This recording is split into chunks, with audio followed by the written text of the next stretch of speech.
I walked away from my mother after she told me I was free to leave, and only later did I discover she had already arranged for someone else to take everything I thought we were building together. My name is Megan Holloway. I'm 37, and until last year I had never lived alone for a single day of my adult life. Not because I couldn't afford to, not because I didn't want to, but because leaving always felt like it would destroy someone else more than it would save me. My mother, Patricia Holloway, is 65. She has mobility problems from a car accident years ago, not paralyzed, not bedridden, but slow, stiff, dependent on a walker most days, and a wheelchair when her pain flares.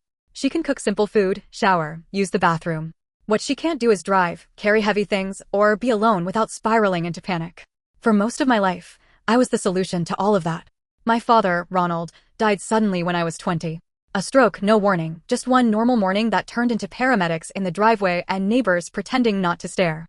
The house in Westerville was his pride, a plain ranch with a sagging back fence and a maple tree he planted when my brother and I were kids. The mortgage wasn't paid off. Mom had only worked part-time at the elementary school cafeteria. So I dropped out of community college, got a full-time job, and stepped into a life that felt temporary at the time. Temporary stretched into 17 years. Back then, it didn't feel like sacrifice. It felt like survival. We were both wrecked, moving through the house like ghosts, clinging to routines because routine was the only thing that kept the grief from swallowing us whole. I handled the bills, the insurance paperwork, the endless phone calls adults are apparently supposed to know how to make. She handled dinner, laundry, the quiet reassurance that someone was still there when I came home at night. She would say, "It's just you and me now, Meg," in this soft, fragile voice that made me feel like leaving even for a few hours was dangerous. At first, I believed her. But grief doesn't stay pure forever. It mutates. It settles into corners and starts shaping the space around it. Within a few years, the house didn't feel like something we were preserving together anymore. It felt like something I was maintaining while she watched. She never went back to work. She said standing too long hurt, that employers wouldn't be patient, that she was too old to start over. Maybe some of that was true. Maybe all of it was. But the result was the same. Every financial responsibility shifted quietly onto me. Utilities, groceries, repairs, property taxes. If something broke, I figured out how to fix it or how to pay someone who could. Meanwhile, because the house stayed in her name, she still spoke like she was the authority and I was just temporarily filling space. If I bought new clothes, she'd ask if I really needed them. If I stayed late at work, she'd want to know why. If I went out with friends, she'd text every hour asking when I'd be home. And if I tried to push back, she would cry, not loud, dramatic crying, but the quiet kind that makes you feel like you've just kicked a wounded animal. "I just don't want to lose you too," she would say. That sentence kept me there longer than anything else. When I was 28, I almost left for the first time. A coworker told me about a small townhouse for rent in Apex, nothing special but clean and affordable. I toured it during my lunch break without telling Mom. I remember standing in the empty living room, sunlight coming through the blinds, imagining furniture that wasn't decades old, imagining silence that didn't feel heavy. For the first time in years, I pictured a future that belonged to me. That night, I told her I was thinking about getting my own place.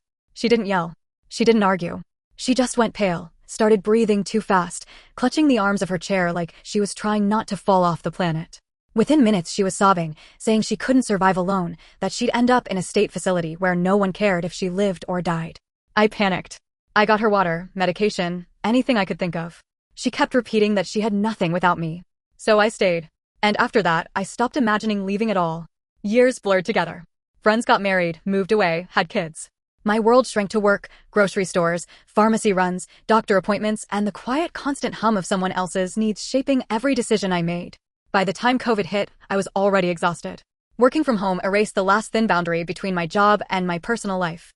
I was always there, always available, always within calling distance.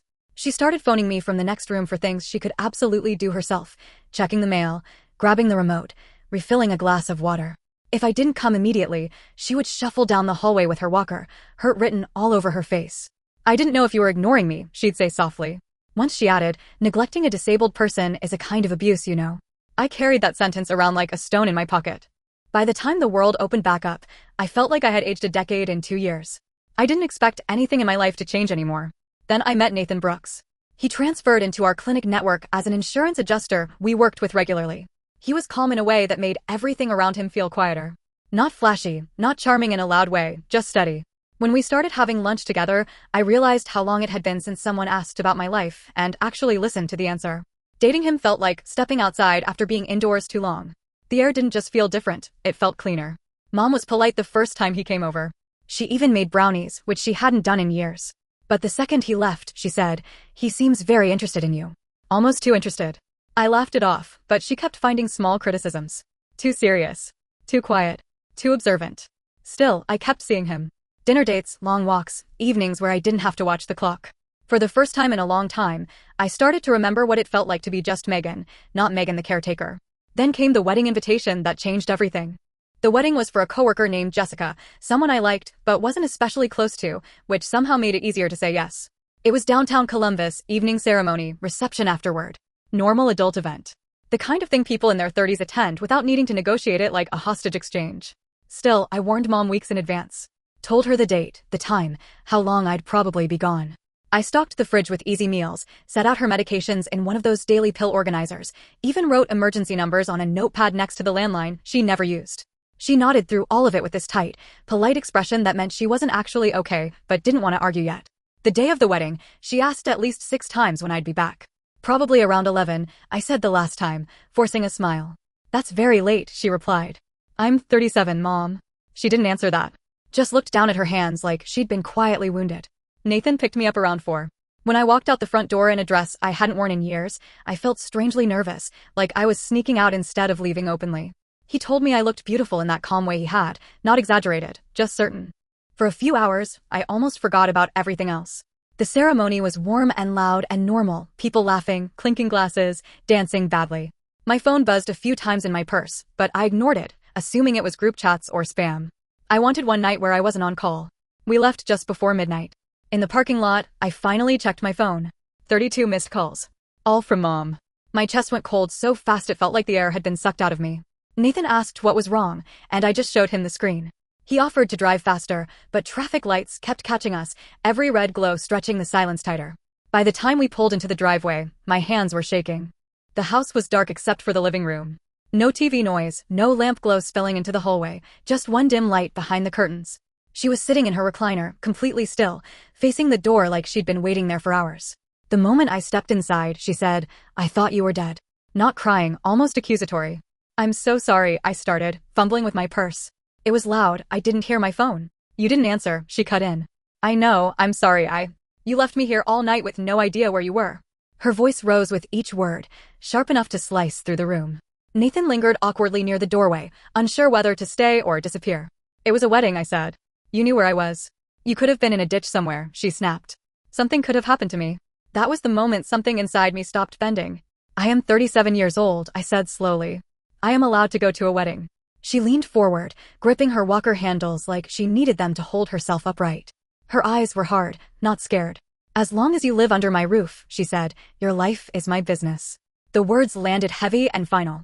Before I could stop myself, I said, "I'm the one paying for that roof." Silence flooded the room. Even Nathan didn't move. Her face changed, not hurt, not shocked. "If you don't like it," she said quietly, "you can leave." For a second, I thought she expected me to apologize, to fold like I always had. Instead, I heard myself say, "Okay." And once the word was out, there was no pulling it back. I didn't pack that night. I didn't storm out or slam doors. I just went in my room, closed it, and sat on the edge of the bed staring at the walls that had been the same since I was a teenager. Nathan texted from the driveway asking if I was safe. I told him yes, even though I didn't feel safe in any way that mattered. The next morning, I started looking for apartments. It felt surreal, like I was planning someone else's escape.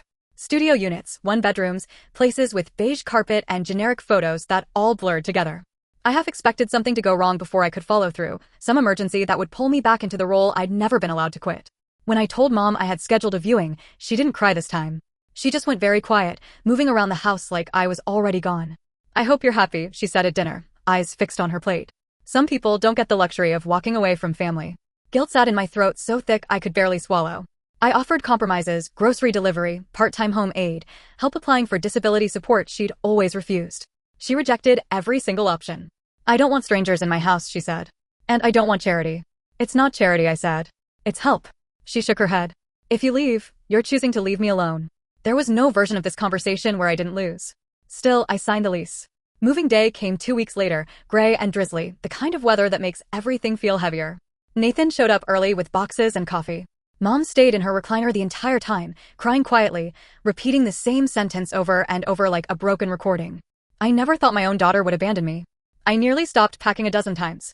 But Nathan kept working, calm, steady, not pushing me, just making it possible to keep going. If he hadn't been there, I don't think I would have left. Living alone felt wrong at first, like I had stepped into someone else's life by mistake. The apartment was quiet in a way that made my ears ring. No television murmuring in the background, no footsteps, no sudden calls of my name from down the hall. Just silence and the hum of the refrigerator. For the first week, I kept expecting my phone to ring constantly. It didn't. That almost hurt more. Mom called occasionally, but not the way I feared. Short conversations, clipped answers, a kind of cold politeness that felt worse than yelling. I still sent money for groceries and utilities because guilt doesn't vanish just because you change addresses. It follows you, settles in beside you on the couch, reminds you of everything you owe. Nathan came over most evenings, bringing takeout, helping assemble cheap furniture, filling the space with normal conversation. He never told me I did the right thing. He just acted like I deserved to exist there. About 2 months in, I started to relax. I slept through the night for the first time in years. I stopped jumping every time my phone buzzed. I even started thinking about things like repainting the spare room or adopting a cat. Then my Aunt Linda called. She didn't start with hello. She started with, "What the hell is wrong with you?" I was so stunned I couldn't even answer. "You just left your mother there with nothing," she continued. "Do you have any idea what she's been going through?" My stomach twisted. "She's not with nothing. I've been sending money." "Well, she didn't mention that," Linda snapped. "She says you kicked her out and cut her off." The room felt suddenly smaller. "I didn't kick her out," I said. "I moved out." Linda made a sharp, disbelieving noise. "She can barely walk, Megan.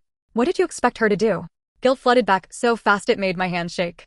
For a moment, I wondered if I had been selfish, if I had underestimated how hard things were for her. Then Linda said something that changed everything. She told me she might lose the house. The words didn't make sense at first. "Lose it how?" I asked. "Because she can't keep up with payments now that you've abandoned her." My brain snagged on that sentence.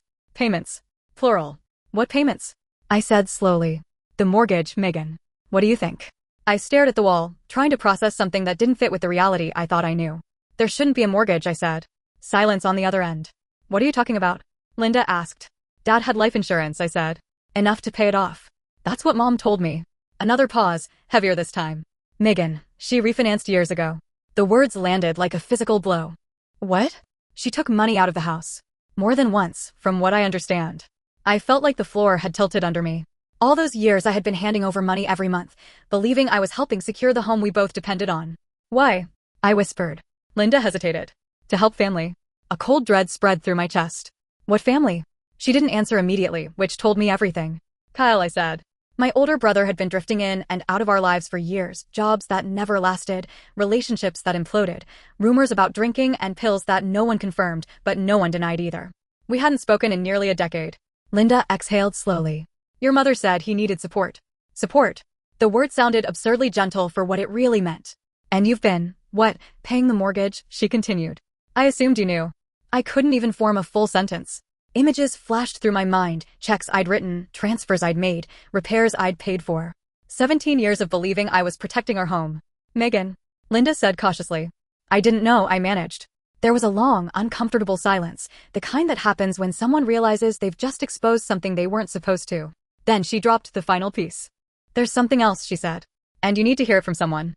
My pulse was pounding so hard I could feel it in my throat. "Your mom transferred the deed."